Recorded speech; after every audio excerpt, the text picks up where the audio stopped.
Hey everybody, I'm Jack Reeder with Future Pastimes, and I'm the designer of Cosmic Odyssey, the 7th expansion for Cosmic Encounter.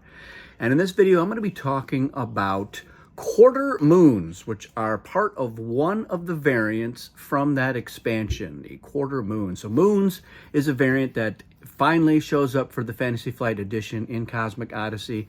And I have a video here, link in the description, that goes over moons in general.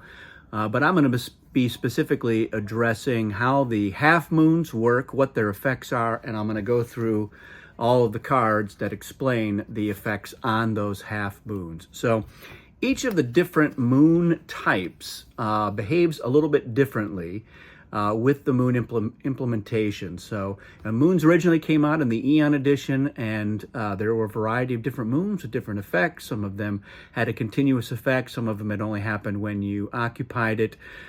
This was cleaned up a little bit in the Mayfair version, where they did categorize the moons into 4 types, although you could have continuous moons across those types and instant effect moons and secret moons on there. But the division there was that the quarter moons had a very small effect on the game, half moons were a little stronger, full moons were very strong, and the cheesy moons were silly moons. So it's not quite the same here. It's a little bit differently with the implementation here. But the way that the half moons work is they're going to have an effect where there's some kind of resource gain or effect on a resource, and that effect is going to be doubled if you occupy at least 2 half moons. So the idea is here is that you're going to get the combination like having 2 halves made into a whole, something like that. It's a little bit of a goofy way to explain it, but all of the moons, the names of the moons, are going to have a little slash there. As you can see, this is +2/+4. So the idea being that if you just occupy the 1 half moon, it's going to be that number, whatever that effect is before the slash. And if you occupy at least 2 of those half moons, it's going to be the number after the slash instead, which basically doubles it. So that's how it works. It's pretty straightforward.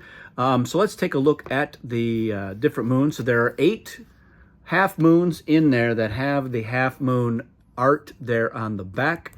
And just to point out that the moon that have the question mark, the moons with the question mark on there, those are called new moons, and the type of moon that it is a mystery. So there are some half moons. There's at least 1 half moon in the full moon effects, but I'm just going to go over the ones that have the art of the half moon so that you know, without knowing what the effect is, you do know that it is a half moon. So I like to occasionally say, we're going to do a game where everybody is going to have at least 1 half moon, and we may have another second type of moon as well, but we can all see what those are.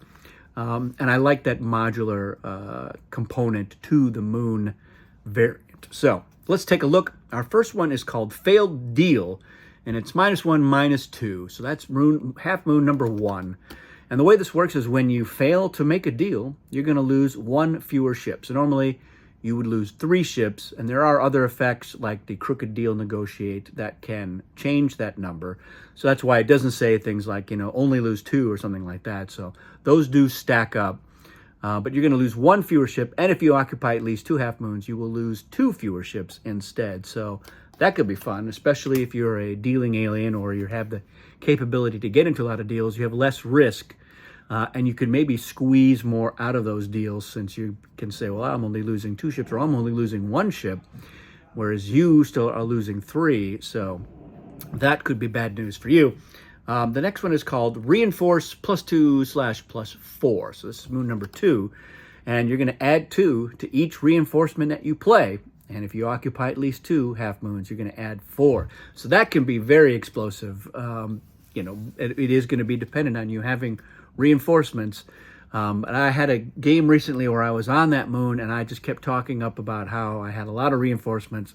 And I think actually at that point I was managing to occupy 2 of them. So I had a different moon that occupied first. Then I got onto the reinforcement. So I was like, ooh, +4 to all my reinforcements. And I've got a couple of those. So I was getting invitations and we were winning and I didn't have to play them, which was good because I didn't have any reinforcements. It was all talk. It's all bluster. Number 3 is new hand +1/+2. So you probably figured out here, when you draw a new hand, you're going to draw 1 additional card or 2 additional cards. So again, some of these, it's going to be very situational. You're not always going to be in a game where you're drawing a new hand or getting a new hand, but sometimes the stars align and it becomes a very powerful effect. So that can be a lot of fun. Number 4 is rewards +1/+2. So when you gain rewards, gain an additional 1 or 2 rewards. That one I like a lot, especially with the reward deck in the game. All right, half moon number 5 is retrieval +1/+2.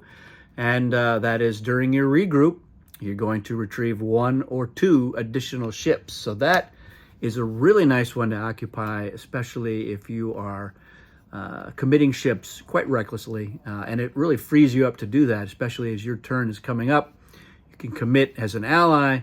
I like to commit a lot to the defense, get a lot of those extra rewards, and maybe I've got the extra rewards moon, so I'm piling those up. And if it doesn't work out and I'm going to the warp, I'm going to be regrouping a lot more of those. And then half moon number 6, gate +1/+2. So as the offense, increase your ship limit by 1 or 2 if you occupy 2 half moons. So that can occasionally be nice if you're able to bring a few extra ships, especially if you're something like Micron or Virus. That could be a really powerful thing here. Number 7 is flare +1/+2. So this one you can play an additional flare per encounter or 2 additional one. This one, very edge case. It's not often that you have multiple flares in your hand. And then also more than one flare that you want to play, although I have been in situations where I wished that I could play more than one flare. And then finally, number 8 is compensation +1/+2. So very clearly, when you collect compensation, you're going to get 1 extra card or 2 extra cards, as the case may be. So that's how the half moons work. They're very straightforward. I like to, in games where we know we're going to use half moons, I like to include aliens that are really going to capitalize on that. So I would have Micron and Virus in that game, and I would have an alien that collects a lot of rewards, or one that's going to get more compensation, things like that. And that's what's so great about Cosmic Encounter, is the fact that you can do that. You can basically curate the type of game that you want to play, and I like to do that. So I think the moons make a great addition for that sort of thing, and I love to see them interacting with the different aliens that really can have that shine. And so, you know, you're going to have that moon that a certain alien is going to want. That doesn't mean they're necessarily going to get it right away, but you're incentivized to go after the planets that have the moons.